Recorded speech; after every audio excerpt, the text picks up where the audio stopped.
I'm in a unique situation and want to know if anyone else has experienced something similar. I'm not the wounded person here. My husband, kids, and parents bear the burden of my past mistakes, for which I am genuinely sorry. Let me be straightforward. About 19 months ago, I was caught having an affair with a married neighbor and father of 3. I'm a 32-year-old woman, my husband is 39, and the neighbor, whom I'll call Steve for confidentiality, was 27 at the time. I made a terrible mistake having the affair with Steve, which began a little over 2 years ago. While the affair lasted nearly 5 months before being exposed, I was physically with Steve only 4 times in total. I know it's hard to believe, but I swear it's true. Well, let me tell you something. I don't believe it. To address questions about my marriage that I'm sure everyone reading this has, were we having issues? Did I not love my husband? Was I unhappy? The answer is a definite no to all those questions. I was completely content and fulfilled in my marriage, and I love my husband and our 2 boys, ages 9 and 11, more than anything in the world. Jim satisfied me emotionally, mentally, and physically. He was everything I ever dreamed of and more. My attraction to Steve was misplaced and stemmed from a deep place that took me back to my first romantic encounter at 18. It was a wild attraction, just like my first time. It was like a wild animal instinct inside me that drove me to this. In high school, I dated 4 boys, but nothing serious beyond a quick kiss at the end of the night. In fact, I considered all those guys as friends since we all grew up together. One day, I was invited to a barbecue at a friend's parents' place where I met Charles. Charles was my friend's cousin, and from the first time I saw him, I was captivated. I was taken at the time. He was 20, and I was 18. From the moment we met, we couldn't keep our eyes off each other. I don't know what it was, but there was something between us that drew me to him, like a magnet to steel or a magnet to metal, she says. We started talking at the barbecue, and he had to leave for work, so we exchanged numbers the next day. On Sunday, we met for ice cream in the evening and took a walk. We talked for hours, totally engrossed with each other, and just spontaneously started kissing. He invited me back to his apartment, and there I had my first experience. Something about Charles excited me and made me want to give him every part of me. To this day, I can't describe it. It was subconscious. I couldn't resist. Beyond the physical relationship, we had nothing in common. In fact, we were incompatible. I ended things with Charles 11 months later, after the passion wore off. A year later, I met my now husband, Jim. He checked all my boxes, and I knew he was the one. We got married a year later, and our marriage had been 13 years of joy until I ruined it. We were blessed with 2 wonderful boys who are the spitting image of their dad and share his awesome personality. I'm sharing these details to explain why I started a relationship with Steve. Steve and his wife, Marcia, moved into our neighborhood, and they were the youngest couple. My husband and I are the second youngest, with the others mostly in their 60s. Everyone warmly welcomed Steve and Marcia. They were invited to a neighborhood picnic where Steve and I first noticed each other, similar to when I first met Charles at a family barbecue a long time ago. The next time I saw Steve was at the car dealership where he worked in finance. We were looking for a new SUV, and when my husband found out Steve worked there, they started talking. We went the next week to check out cars. Steve made sure we got a good deal, and he arranged great financing. Throughout the closing process, Steve and I exchanged glances, but my husband didn't notice. A few days later, I had to bring the vehicle back for mud flaps, and that's when Steve and I had our first inappropriate meeting. He greeted me in the lounge, and then in his office, he mentioned additional financing details. We chatted, and he confessed he wanted to talk to me alone about his feelings. I admitted I felt something too, but it was wrong. He knew it was wrong but didn't care. He wanted me. Fast forward to the next morning, when we had our first closeness encounter at his house after our kids went to school and our spouses left for work. By the way, my husband has a good job, and Marcia is a licensed practical nurse. Steve and I only had physical relations 4 times in the entire 5-month period. There was no love connection, as I loved Jim, and Steve loved Marcia. What we had was just physical, and to be honest, it wasn't as good as what I had with my husband. Not even close, but it was forbidden, and therefore thrilling and dangerous. Looking back now, being a stay-at-home mom for 11 years made me desperate for attention from this attractive younger man. I thought I could have this secret adventure, and still maintain a loving marriage with my husband. That idea came crashing down one Thursday morning, 19 months ago, when Steve and I were caught in bed at his house by Marcia's mother. She walked in on us, fully engaged, and started screaming obscenities. She slapped and scratched Steve, leaving a large gash with her nails. She also hit me square on the jaw and pulled out 2 handfuls of my hair before I could gather my clothes and leave the house. When I got home, I was completely shocked by what had just happened, and the reality of my actions sank in. I realized my perfect marriage to Jim was forever changed and could end because of this. I sat silently for a couple of hours, just staring at the walls, wondering how to tell my husband. Eventually, I decided to call him and left an urgent message, stating that I had something very important to discuss. He didn't respond, so I texted him, but still got no reply. A few minutes later, Marcia and her mother showed up on our front porch, knocking on the door in the bay window, screaming for me to answer. Terrified and thoroughly embarrassed, I didn't respond. Luckily, my boys were at school when this happened. After they left, I laid down on the couch, crying. I briefly fell asleep, but woke up to the sound of a car door in the driveway. I looked out and saw my husband. I rushed to freshen up before going back into the living room to greet him when he opened the door. However, he didn't enter. Instead, I saw through the window that he was walking down the street toward Steve and Marcia's house. I watched as he spent nearly 3 hours there before coming home. I went to hug him, but he kept me away. I started apologizing, but he said my apology wasn't accepted, and he wanted me to leave. I fell to the floor, crying and begging, telling him I didn't want to go, but he insisted. He then called my mother, explained what I'd done, and asked her to come over and pick me up. Mom came over, apologized to Steve, convinced me to go back to her house for the night, and helped me pack some clothes. I left, crying, asking Jim what he would tell the kids. He said he would take care of it. I left, broken-hearted and ashamed. That night, I called Jim, and to my surprise, he answered. He just said hello and went silent. I identified myself, apologized, and promised never to do something like this again. I expressed my commitment to spend the rest of my life making it up to him. Jim remained silent, asking if I had anything more to say. I said no, and asked him about his feelings. He told me he knew what he was feeling, and I started crying. He then said he wanted me to stay at my parents' house for a couple of weeks before coming home. I reluctantly agreed, but asked when I would get to see him and the boys again. He said he didn't want to see me now, but agreed to a brief call every evening at 9 o'clock. The first call ended with me saying, "I love you," and Jim saying nothing, just hanging up. The next night's call went the same way, with me apologizing and Jim staying silent until I stopped talking. He then dropped a bomb, saying he wanted a divorce. Hearing this, I broke down and begged him for another chance. He refused, acknowledging he'd lose half his hard-earned assets. Then, he unexpectedly said he'd give me everything he owns if I just disappeared and left him and the boys alone. I broke down again, insisting he didn't mean that, but he affirmed that he did. We ended the call, and I cried all night. I then started thinking of how I could make him stay, and came up with a plan to offer him a post-nuptial agreement so favorable he couldn't refuse it. All I wanted was a second chance to prove my love, regardless of the cost.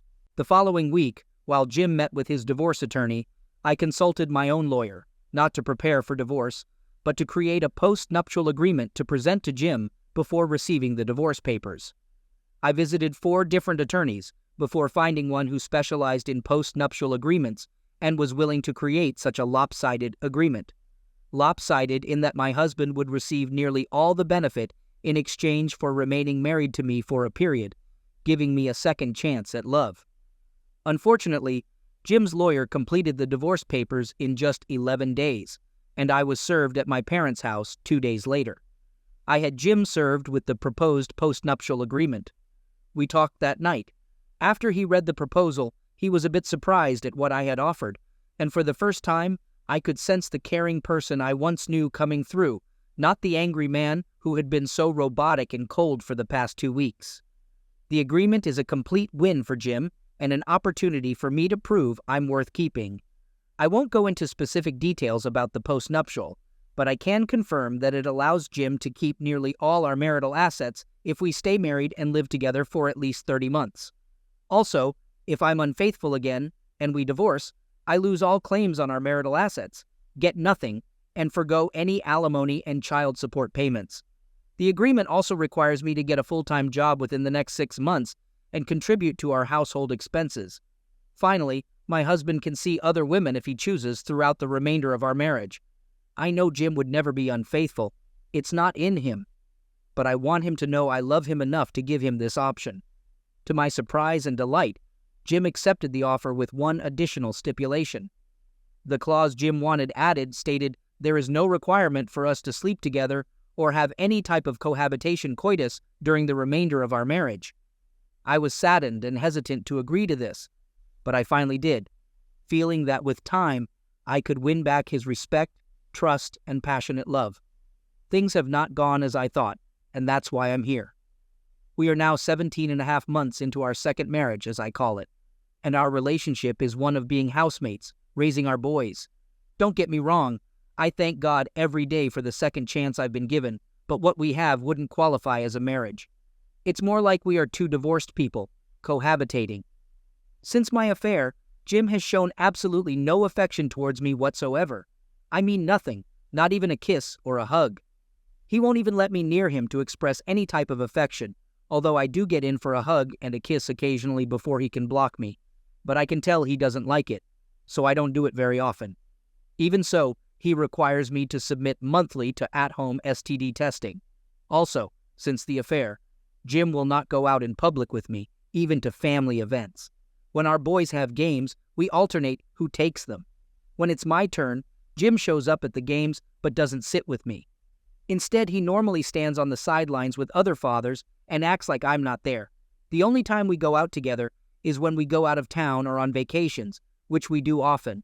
When we travel, he orders adjoining rooms with 2 queen beds each. The boys stay in one room, and we stay in the other in separate beds. I look forward to every trip, as these are the times we are closest and where I've almost been able to break through to him. I told Jim about this and suggested we move from our neighborhood to start fresh. However, Jim said he'd only move if he gets a job promotion requiring relocation. Otherwise, he plans to stay until our boys finish high school. The boys also don't want to move because all their friends live nearby, as do Jim's friends. Since the affair, I lost all my friendships in the neighborhood. Steve and Marcia divorced 8 months after D-Day, but Marcia and her kids still live down the street. The neighborhood women I was once close to cut me off, blaming me for breaking up the family. Now, my home feels like a prison, and I rarely go outside, staying inside or in my backyard tending to my gardens. My boys are often out with their friends in the neighborhood, including Marcia and Steve's kids, but thankfully, their world hasn't changed much.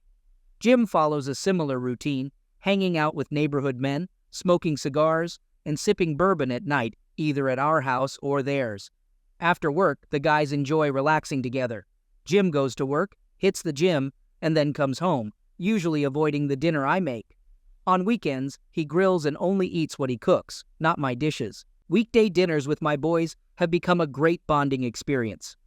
We eat around 4 o'clock when they get home from school, setting the table, helping with final food prep, and cleaning up together. This time has brought us closer, teaching valuable skills, even in the garden where we've created an awesome space. In summary, some things in my life are great, while others are awful. I'm unsure whether this marriage is worth continuing in its current state, or if I should let Jim go now and provide financial benefits. Deep down, I know he's not happy and no longer sees me as his wife or lover, just as a co-parent. I love Jim a lot and will carry the burden of what I did for the rest of my life. I want to return to the loving relationship we once had, but I doubt he'll allow it. Please let me know what you think I should do. I'd appreciate any suggestions on how to successfully earn back my husband's love and trust after betraying him so brazenly. Thank you, Amy. Update. Last month, I followed the advice and decided to temporarily move out of the house to give our marriage some space. I rented a furnished apartment nearby and have been living there since. While I miss being with my husband and boys, and I miss my gardens, it's a relief to be away from that neighborhood. There are too many bad memories and vibes there, all of which I know are my fault. I'm not making excuses for what I did. When I told Jim about my decision, he seemed surprised and a bit saddened, asking many questions. His reaction showed me a lot, indicating that he still loves me. I could see it in his eyes. I pick up my boys after school, and they come over to my apartment for dinner and spend the night a few days a week. Jim and I are flexible about it, and the kids can come and go freely between our places. The main challenge now is that being out of the house means I don't see Jim much, and I'm not in a position to talk to him. So I end up calling him, asking silly questions multiple times a week just to stay connected. We've had several lengthy conversations about various things recently, another sign that he still loves me. I know I love him. That's all for now. Thanks and take care. Update. What a journey. Life is like a roller coaster with its ups and downs. Unfortunately, after 2 years into our second marriage, Jim decided that it's best for us to get a divorce. Jim mentioned that he still loves me and might want to rekindle a romantic relationship in the future, but he believes it's challenging to do while we're married. He explained it's something psychological. He feels disrespected and betrayed while still married, but thinks he can let go of those feelings after the divorce. Jim suggested we celebrate our divorce once it's final, possibly even spending the night together. While it might sound like a strange way to part without guilt, I'm willing to go along with it if it means keeping Jim in my life as a partner, lover, and friend. Jim made it clear that even if we reconnect, we won't get remarried. He believes a binding contract isn't necessary if we truly love each other. I agree with that, but I do wish there was a way to do this without divorcing. Regarding the divorce, I've decided to let him keep 3/4 of our marital assets voluntarily, despite him not meeting the postnup stipulations. I won't pursue alimony or child support.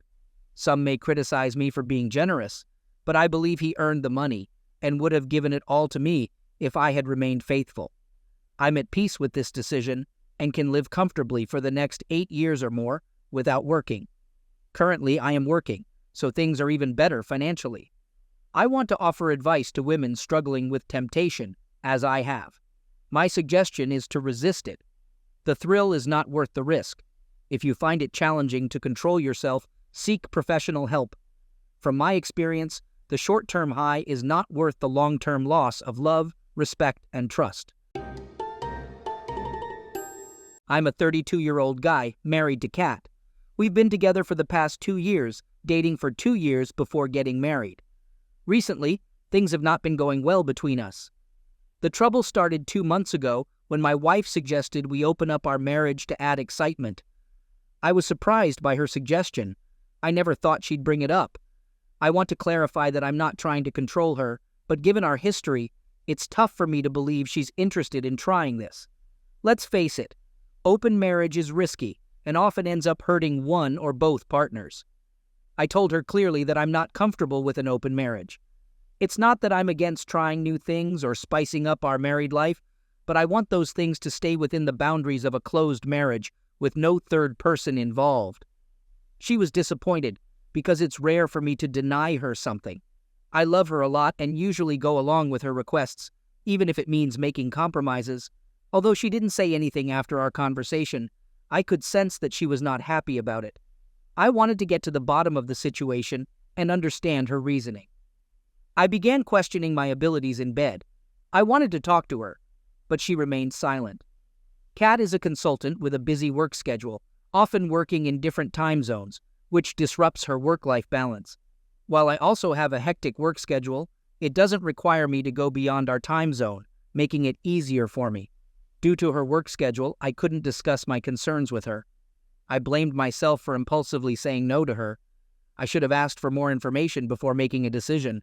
I felt terrible. Nearly 2 weeks later, I got home early from work one day and made her favorite meal for dinner. She was happy with my gesture. We hugged and spent quality time together. I took that opportunity to ask her about her suggestion for an open marriage. She immediately became frustrated, accusing me of playing mind games. I didn't trick her. I just wanted to spend time with her and understand her perspective on open marriage. That's it.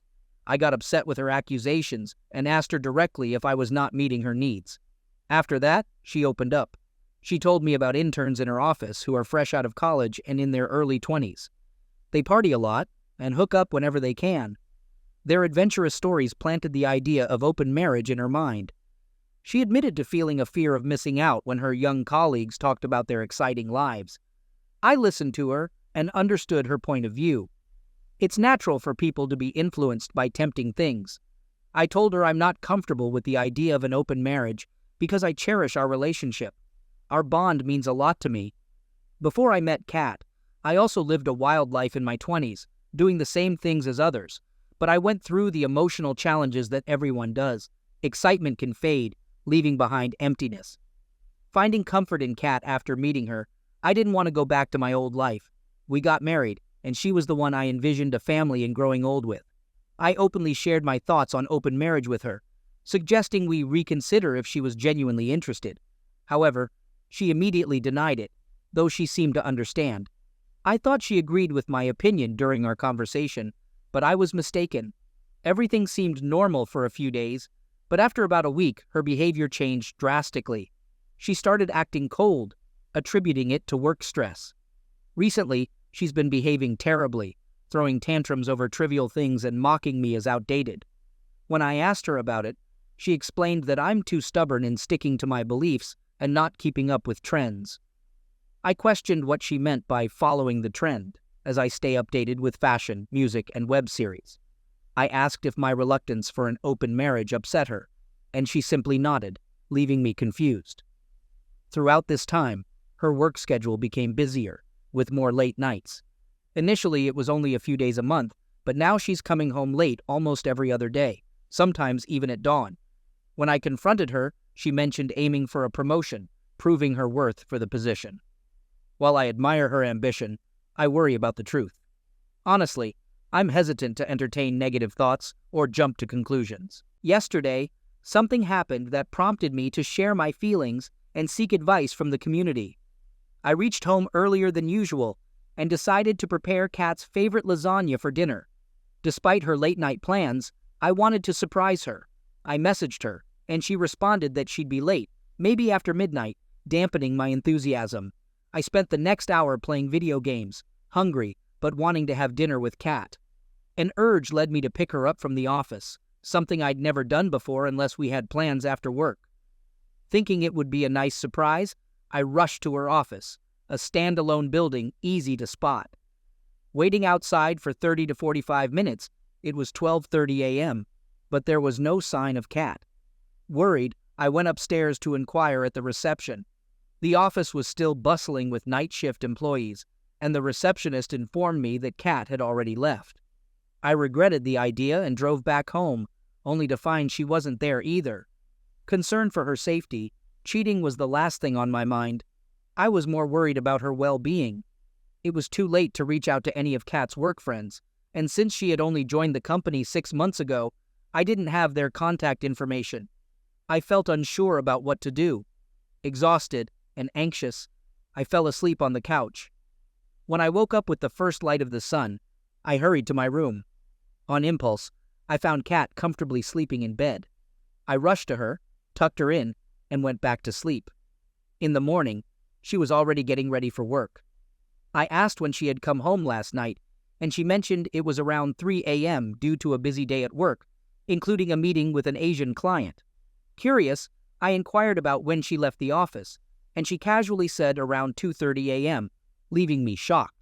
Her response raised concerns. Either the receptionist gave me incorrect information about Kat not being at the office around 12:30 a.m., or Kat was lying about being there until 2:30 a.m. Still feeling dizzy from the previous night's stress, I didn't press further. She called me in the afternoon, asking if I had been to her office. The receptionist had informed her about my midnight visit. I wondered about the receptionist's unusual working hours, but explained why I had gone to her office. She was silent for a moment, then clarified that she had left her office in the afternoon for a meeting at her client's U.S. office in another part of the city. This explained why she wasn't in her office when I checked. I was puzzled by her explanation. She elaborated that her client was an Asian company with a U.S. office, where she participated in Zoom calls with employees in the Asian time zone. Despite this being a common practice worldwide, I felt confused about my own situation. I'm at a loss and don't know what to do next. Should I wait for things to settle or confront Kat again with my doubts? I've confronted her multiple times in the past. Any suggestions or advice would be appreciated. Update. I received some shocking news. Please bear with me as I vent. I attempted various ways to access Kat's emails or her phone's password, but she kept it very private. I tried hard to come up with ideas to uncover the truth, but I didn't succeed. In the last 2 weeks, Kat continued to come home late from work, and we were both giving each other the cold shoulder with very few occasional and transactional conversations. 2 days ago, she was talking to her mom, who has been dealing with kidney problems for the past few years, and her recent blood test results were not good. While she was on the bed talking to her mom, I, out of concern, took her phone to check on her mom while she narrated her tiresome routine of tests and medicine. Something clicked in my head. I peeked at the unlocked phone screen with chat notifications. I got up, walked into the room while talking to her mom, casually entered the washroom while on the phone, and locked the door. I put the phone on speaker, pretended to listen, and read the messages through the notification. The notification revealed that Kat was supposed to meet someone that day for a fun ride. I opened her social media messages, and you were right. She was having an affair. She was involved with these inexperienced coworkers. After a couple of minutes, she realized I took her phone into the washroom, and she started knocking on the door to get it back. I didn't have enough time to read all the conversations, so I quickly scanned her gallery for concrete proof. The gallery was filled with explicit pictures of my beautiful wife in compromising positions with her coworkers. I emailed those pictures to myself and deleted the history. She's cheating on me with multiple colleagues. I felt so sick that I wanted to throw up. Meanwhile, my wife kept knocking on the door, asking for her phone back. I couldn't stand to hear her nagging voice. I unlocked the door, swiftly handed her the phone, and locked the washroom again. Initially, I wanted to rush out and confront her right away. But instead, I calmed myself down and let the anger pass. The chat notifications contained details about the location and the time they were supposed to meet that day. Leaving the washroom, I grabbed the car keys and drove to that location. While leaving the house, she faintly called my name, but I didn't bother to turn back. At the hotel, I chose the darkest table in the lobby, not to cause a scene, but to observe how comfortable she was on her way to cheat. She was supposed to be there at 5 p.m., and I arrived at 3, downing countless shots by 5. I had initially hoped to confront her at home, but God knows what I was thinking. Maybe too numb and unready for a face-off, not even in the lobby. By 6, she didn't show up. I thought she might have sensed my presence and changed the location. Nevertheless, I was too drunk and drained to think clearly. I sat there, continuing to drink. Around 7, I saw Kat. At that sight, my world crumbled. My vision blurred after 4 hours of drinking. I faintly remembered what happened next, reacting in autopilot mode. I got up, staggered to the reception area where she was registering her entry, tapped her on the shoulder and said, "Good luck with your fun ride." I might have said more, but this is the summarized version. She held my hand, attempting to explain, but I don't recall her words. I do remember shrugging her off, freeing my arms from her grasp, and storming out of the hotel. I hailed a cab to my friend's place and passed out at his door. The next thing I remember is waking up on my friend's couch yesterday afternoon. I slept for 16 hours straight. It was Sunday afternoon. My friend Lee made me some lunch along with fresh lemonade. I poured out my entire story to him. He advised me to freeze joint accounts, change passwords, and get an STD check immediately. For someone betrayed so badly, money and all these privacy checks were the least of my concerns. I reached out to my dead phone, plugged it in, and switched it on. The screen flooded with notifications, 100+ missed calls, 50+ voicemails, and countless pleading messages. I ignored it all. After a few minutes, calls and messages from her started again. I blocked her on all platforms. I felt so disgusted that I didn't even read her messages and emails completely. Today is Monday. I've called in sick for the next few days at my office. I don't know how to deal with this. I've been drinking heavily and want to run away from all of this. I don't know what to do now. My friend is searching for some of the best lawyers in the vicinity. Update. I recommended securing our shared accounts, changing passwords for sensitive information, and getting tested for STDs. Thankfully, the test results were negative. Lee assisted me in finding a lawyer, and I shared all the pictures from Kat's phone with him. I temporarily settled with Lee until the divorce is finalized, which worked out well since he needed a roommate. Throughout this time, Kat has been trying to reach me, pleading for us to get back together and start anew. She also contacted Lee, asking for his help in reconciling our marriage. According to her, the hookups were meaningless, and she was just exploring her desires, wanting to feel attractive. I'm uncertain about these Gen Z concepts of desirability and whether the whole idea is genuine or not. A few days after my last update, I sent Lee to my house with keys to collect my belongings, hoping Kat would be at the office on a regular workday. However, Lee found her at home, where she broke down and sought his help. Lee was clever enough to inform her that I was staying in a hotel, not at his place, to avoid any potential drama. Kat informed Lee that she had quit her job, revealing that it all began when interns at work started flirting with her. They made her feel desired and beautiful again, leading her to try various experiences, including illicit ones. Initially, it was a one-time thing, but she later became dependent on the thrill. Since the interns didn't make enough money, they relied on Kat to cover their expenses. She eventually realized they were taking advantage of her financially, but by then, she was already immersed in that lifestyle. When Lee questioned why she didn't confess earlier, Kat claimed she had spoken to me about opening up the marriage due to guilt. However, my refusal to agree prevented her from confessing anything to me. I find it confusing. What's the point of asking for an open marriage after cheating on me? Kat is resisting signing the divorce papers and blaming me for motivating her one-night stands, but she can't provide evidence for her false claims. Now she's seeking alimony, citing mental distress caused by the divorce. If anyone deserves compensation, it's me, as I had to endure the terrible feelings of betrayal. Later that month, Kat's sister, Amy, name changed, contacted me, pleading for reconciliation. She shared how Kat is going through tough times, leading to severe depression due to the interns damaging her reputation at the office. They circulated compromising pictures of Kat having fun with them to other senior employees, mocking her as an easy target. This gossip made her the center of attention at the office, forcing her to leave. Senior employees spread the gossip outside the office network, making it difficult for Kat to get referrals. I reminded Amy that Kat chose to leave our stable married life for a thrilling experience, and now she has to face the consequences. Anyways, I'm moving forward with my life. I've kept my drinking habits in check, focused on working out, eating healthy, and staying busy at work. The divorce proceedings are ongoing despite Kat's resistance. It got delayed, but my lawyer assures me that it will wrap up soon.